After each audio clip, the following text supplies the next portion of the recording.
Welcome back to GLF Bonn 2018. I'm Natasha Elkington, your TV host. And this evening I have Rhett Butler from Mangabay with us, and you're the founder of Mangabay. That's correct. I started Mangabay almost 20 years ago now. Wow, amazing. Welcome, and thank you for joining us. Thank you. So could you please just tell us a bit more about what Mangabay does?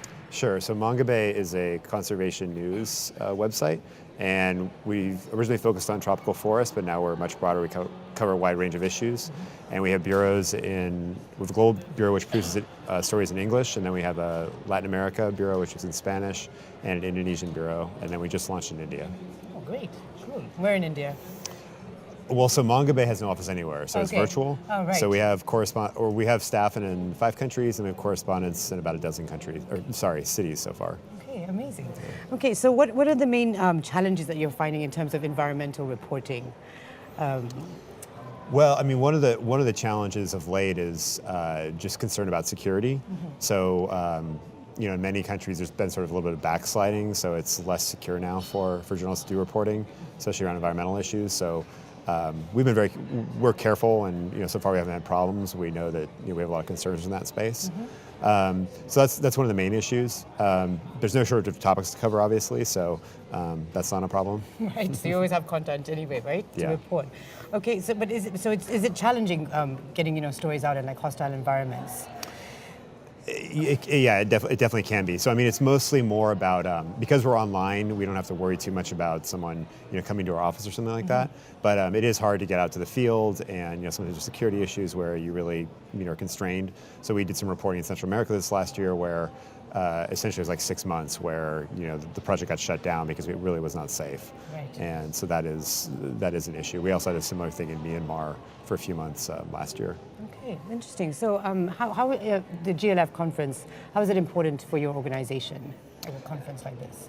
Well, so GLF is working in so many areas that overlap with what Mangabay is doing. So we work in a variety of landscapes, especially tropical forests, but also looking at the intersection of rights. So that's a very important issue that we cover a lot.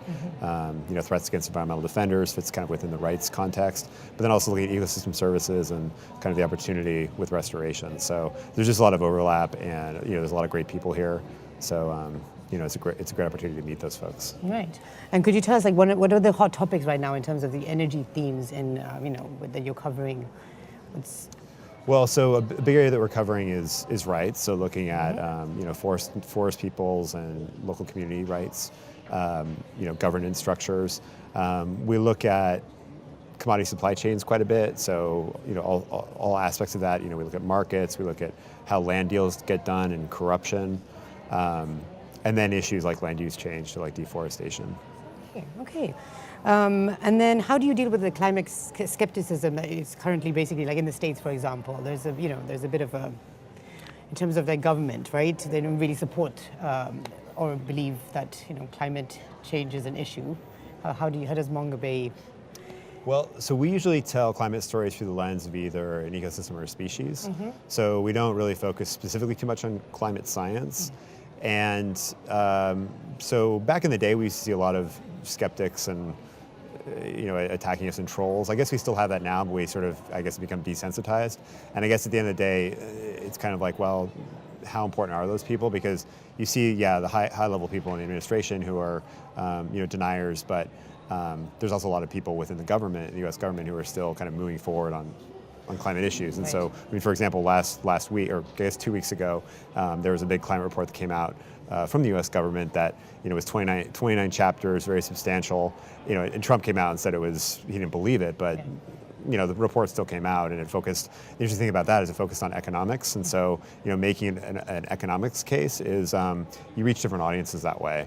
And this past week there was talk about this bipartisan carbon tax moving forward, which was kind of mind-blowing to me, but so it does show that there is some momentum despite kind of the high-level denialism. Right. So do you think that there is enough environmental reporting out there, or there needs to be more? How do you feel? What do you? There definitely needs to be more environmental reporting. So we're only really scratching the surface on the issues, and environmental issues are so cross-cutting. So it gets into rights, gets into health, gets into the economy. So there's definitely no shortage of stories to cover. So we need more Mangabays out there, basically. Right, exactly. Or Mangabay to grow bigger. Or Mangabay to grow. To grow bigger, right. Okay. So is there anything else important that you think you want to mention about, reporting and the environment and being at the GLF? Anything that we haven't covered that you think is important to share? Well, I just think that GLF is a great forum for bringing people together to, to look at these issues and also, again, be cross-cutting.